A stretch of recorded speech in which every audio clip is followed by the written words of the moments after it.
Bonjour à toutes et à tous, on va tranquillement commencer la journée en feuilletant la presse française bien évidemment. Ce week-end c'est Coupe de France, le PSG se déplace à Orléans ce soir. L'état de la pelouse du club de national inquiète Luis Enrique, il assure que c'est la seule chose qui le préoccupe vraiment. Puis hier soir l'OL qui a pourtant terminé la rencontre à 11 contre 10 s'est difficilement qualifié contre Bergerac en 16e de finale de la Coupe de France en s'imposant sur le score de 2-1. On n'oublie pas de parler des résultats de la CAN. Dans le choc du groupe C, le Sénégal a dominé le Cameroun 3-1 grâce notamment à Sadio Mané. Les Sénégalais sont déjà qualifiés alors que les Lions indomptables sont au bord de l'élimination. Et on part en Espagne. Bon, la victoire de Carlos Sainz Senior au Dakar ne nous intéresse que très peu. Par contre, une interview d'Aymeric Laporte sur la Saudi Pro League, on va la lire. Hier, CR7 a fait la promotion du championnat saoudien en dénigrant la Ligue 1. Ce matin, l'international espagnol évoluant aussi à Al Nassr nous raconte la face cachée de son environnement sportif. En Europe, on vous paie un bon salaire mais on prend mieux soin de vous, explique-t-il par exemple. Ses propos sont forts et honnêtes, même s'il assure de ne pas vouloir tout de suite partir. Je vais vous lire les meilleurs passages.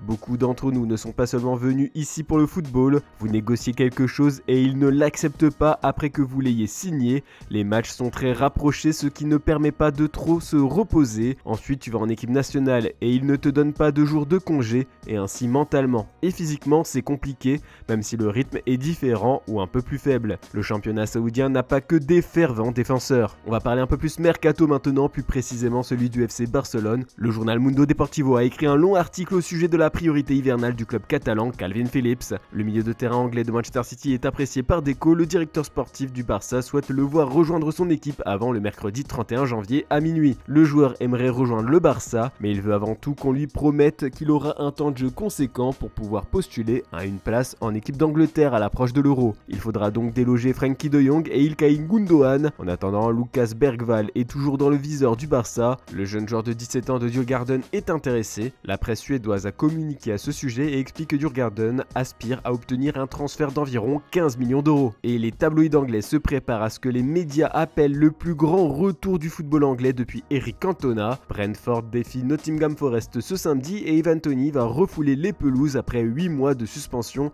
de toute activité liée au football. Le serial buteur anglais devrait même être promu capitaine. Pour fêter cet événement, le Daily Mail nous partage une interview exclusive du joueur. En présentant ses tatouages qui racontent son histoire, Toney explique avoir changé et avoir de grands objectifs. Voici quelques passages de son entretien. Je n'ai jamais douté de mon retour et je voulais m'assurer que ce serait un Ivan différent qui reviendrait.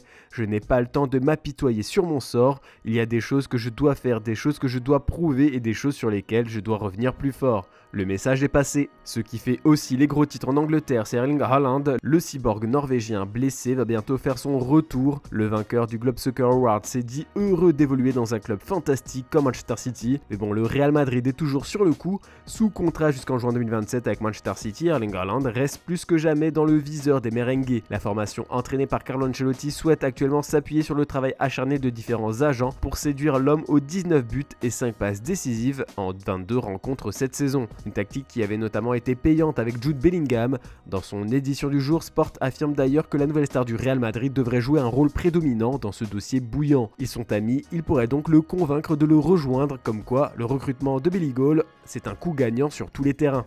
On termine avec la presse italienne. La Gazzetta dello Sport consacre son titre central à la victoire de l'Inter contre la Lazio en demi-finale de la Supercoupe d'Italie. Un bon 3-0 net, sans bavure. Ce qui va nous intéresser un peu plus se trouve dans les colonnes, c'est sur le mercato de l'AC Milan. À en croire les informations de nos confrères italiens, Stefano Pioli voudrait recruter Chalobah ou Brassier pour se renforcer. Au milieu de terrain, les rossoneri veulent se mêler à la lutte pour Nemanja Matic. Son expérience et son prix peu élevé font de lui une cible idéale pour le club italien. Et on a droit à quelques informations au sujet de Renato Sanchez dans le journal turc Photomatch. On sait depuis un moment que Beşiktaş est sur le joueur du PSG prêté à la Roma. Selon les informations fournies par Gianluca Di Marzio de Sky Italia, relayées par le journal, l'équipe grecque de l'Olympiakos s'intéresse de près au joueur actuellement prêté à l'équipe italienne de la Roma. Beşiktaş et le club grec sont donc à la lutte sur ce dossier, mais bon, comme le rapporte Photomatch, la star portugaise a supprimé la Roma de tous ses réseaux sociaux. Sa signature au Beşiktaş n'est plus qu'une question de temps. Le PSG envisage d'inclure une option d'achat obligatoire dans le deal et ça devrait être finalisé la semaine prochaine.